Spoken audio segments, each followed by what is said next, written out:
Hey, you ever hear about the French woman found dead on a cold Irish hillside? No? Then buckle up, because this one will haunt you.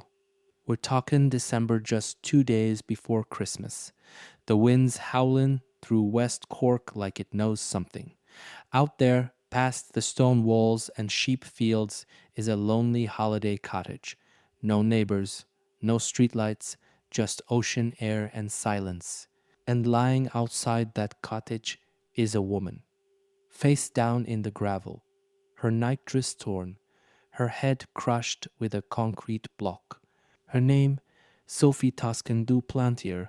She was 39, a filmmaker from Paris, sophisticated, private.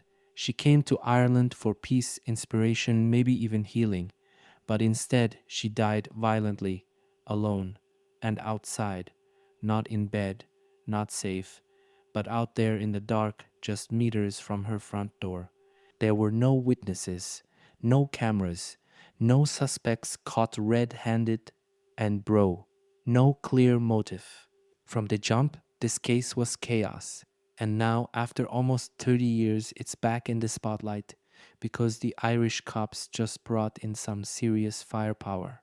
A forensic team from the US armed with something called the M-Vac, basically a DNA vacuum that can suck clues out of stone. So, yeah, get ready, cause the story of Sophie isn't over, and what happens next might finally crack it. Picture this. It's early morning, December 23rd, 1996.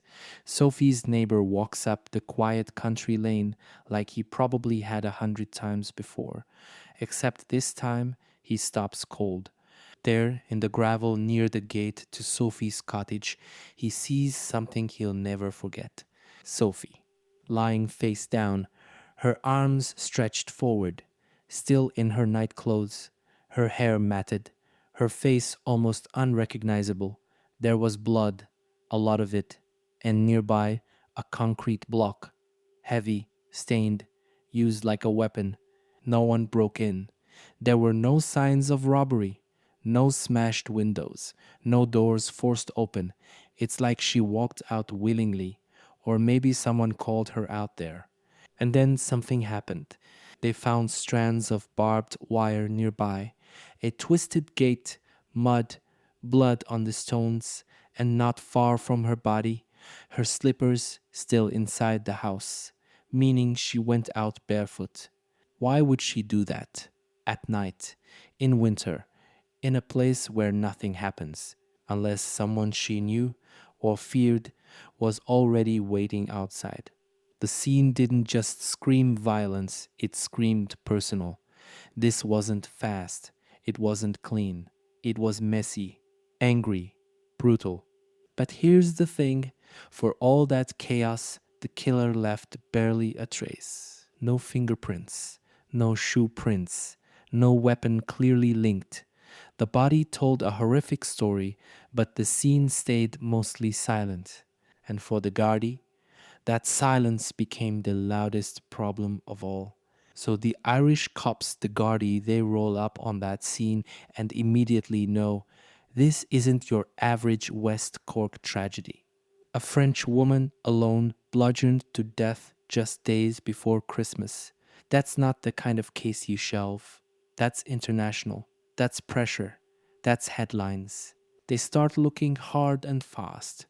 And in that first wave of chaos, one name floats to the top: Ian Bailey, a local journalist, a poet, tall, loud, unpredictable. He lived nearby, just a short drive from Sophie's cottage, and he wasn't exactly quiet about the murder. From the jump, Bailey inserts himself right into the case, writing articles, giving interviews, making bold, almost cocky statements. And yeah, he had scratches on his arms, claimed they were from a turkey or cutting down a Christmas tree. You can imagine how that sounded. People said he was obsessed with the murder, that he knew things only the killer would know, that he changed his story more than once. But here's where it gets messy. There was no physical evidence tying Bailey to the scene, no DNA, no fingerprints, Nothing. Still, Gardy leaned in hard. They brought him in, questioned him, searched his home more than once, but they couldn't make it stick. In Ireland, he was never charged. Meanwhile, over in France, Sophie's home country, they weren't letting it go. They put Bailey on trial in absentia, and in 2019 he was found guilty of her murder, sentenced to 25 years. But here's the kicker: Ireland refused to extradite him. So Ian Bailey stayed free, walking the same roads, living in the same hills where Sophie died. And whether he's guilty or not, that cloud, it's never left him. So you've got a brutal crime, a high profile victim, a prime suspect basically waving his hands in the air. This should have been a slam dunk for forensics, right? Wrong. Back in 1996, DNA technology wasn't what it is today. Ireland's forensic labs were limited, no advanced extraction tools, no touch DNA protocols, no M-Vac. They collected what they could: a concrete block, a metal gate, barbed wire, Sophie's night dress, her boots, her fingernail clippings. They kept it, they labeled it, they stored it. But that was it. Years went by. The evidence sat untested, untapped, like a locked safe with no key. Gardy tried. They sent items off for testing, but the results always the same: inconclusive. No match. Too degraded. Even when they found a male DNA profile on one of Sophie's boots, it didn't match Ian Bailey. It didn't match friends, family, or neighbors. It was just a ghost. You gotta wonder how many chances were missed, how much evidence just faded away with time.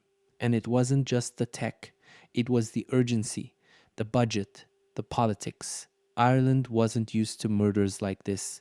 West Cork, especially. This wasn't Dublin. This was a sleepy village where everyone knew everyone or thought they did. So as the years dragged on, the story slowed down. The media moved on. Ian Bailey became a fixture. And Sophie, she became a case file, a cold case, until now. Because someone finally decided to go back into that evidence box, and this time they weren't using the same old tools. They brought in something new, something American, something powerful. And that is where the game changes. After nearly 3 decades of frustration, missed chances, and silence, they called in the big guns. In July 2025, a team from the US touched down in Cork led by Jared Bradley, the CEO of M-Vac Systems. These guys don't do theory, they do DNA recovery, and their tech, it's next level. The M-Vac looks like something out of a hospital, part vacuum, part lab equipment, but it's not cleaning carpets. It sprays a sterile solution on a surface stone, concrete, fabric, then vacuums up microscopic particles of DNA other methods miss. We're talking up to 40 times more DNA pulled than standard swabs. The target, the original evidence from 1996, the bloodied concrete block, Sophie's torn nitrous, a rusted metal gate, barbed wire and briars, the infamous rock. They laid it all out, and for the first time, someone was saying, let's see what this stuff really holds. It's like opening a time capsule, except this one might name a killer. This isn't just tech flying blind. These are real people leading the charge. Jared Bradley, he's not just a CEO. He's the son of a homicide investigator. The guy lives for cold cases. He's worked with the FBI, Scotland Yard, and now the Gardaí. Alongside him, Professor Claire Glynn, a forensic science boss out of the University of New Haven. She knows her way around degraded DNA like nobody else. And they weren't working solo. They teamed up with Forensic Science Ireland, the official lab, coordinated with Interpol, checked profiles, ran cross matches, every angle covered. But their mission was simple: get a full DNA profile from Sophie's evidence, compare it, match it, or eliminate. They didn't fly across an ocean to guess, they came to solve. And for Sophie's family, for those still living in West Cork, it was a spark of something they hadn't felt in a long time: hope. But this isn't just about DNA. Ireland reopened the whole case. Since 2022, Gardaí have been digging like never before. They've re interviewed over 300 people, including old witnesses, new leads, and people overseas. They've reviewed more than 1,600 witness statements. They've pulled in help from France, the US, and the UK. Even Sophie's clothes were sent to the FBI lab in Virginia back in January. And now they're running everything again with fresh eyes and high tech hands. It's a full blown reinvestigation, not a PR stunt. And let's be honest, they have to get this right. Because if this case slips away again, it's gone forever. But if this M-Vac, if it pulls just one clean strand of DNA, then everything changes. Alright, let's be real. Everyone's hoping this new DNA testing cracks the case wide open. But here's the catch: this isn't the first time they found something. A while back, forensic teams detected male DNA on one of Sophie's boots. Not a lot, just a trace, enough to get a partial profile. But when they ran it, it didn't match Ian Bailey, didn't match family, didn't match anyone on record. Just a shadow, a phantom. Now the M-Vac's in play and they're targeting 5 fresh samples. Maybe this time they'll pull enough to run a full profile, something they can load into Interpol, maybe even link to someone who was never on the radar. But here's the dark side of it, bro. What if they find DNA and it matches no one? Or worse, what if it confirms something no one wants to hear? Because DNA is powerful, but it's also complicated. It tells you someone touched something, but it can't always tell you why or when. So, yeah, we might be close, but we're not there yet. You can't talk about Sophie's case without talking about Ian Bailey, the man who's been orbiting this story since day one. Let's recap. He lived nearby. He wrote articles about Sophie's death, sometimes with chilling detail. He had scratches on his arms and claimed he got them from cutting trees. Some witnesses said he confessed. Others said he was set up. He was arrested twice, never charged. In 2019, a court in France found him guilty, sentenced him to 25 years in prison. But in Ireland, still a free man. So where does he stand now? Well, if the M-Vac tests come back and don't match him, that changes everything. It could clear his name forever. Or if something ties him back to the scene, let's just say the clock might start ticking again.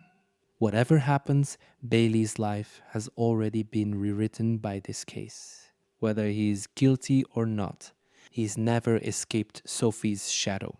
Sophie wasn't just a case file. She was a mother, a daughter, a storyteller. She loved poetry, loved cinema, loved quiet.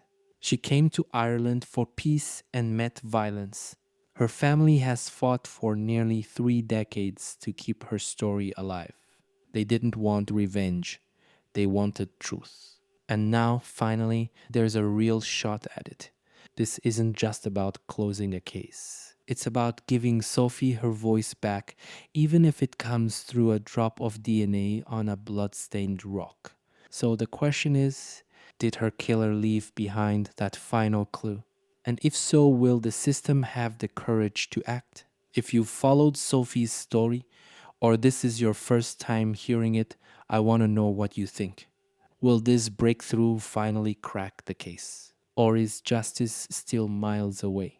Drop your theory in the comments. Because one thing's for sure, bro, this case isn't cold anymore.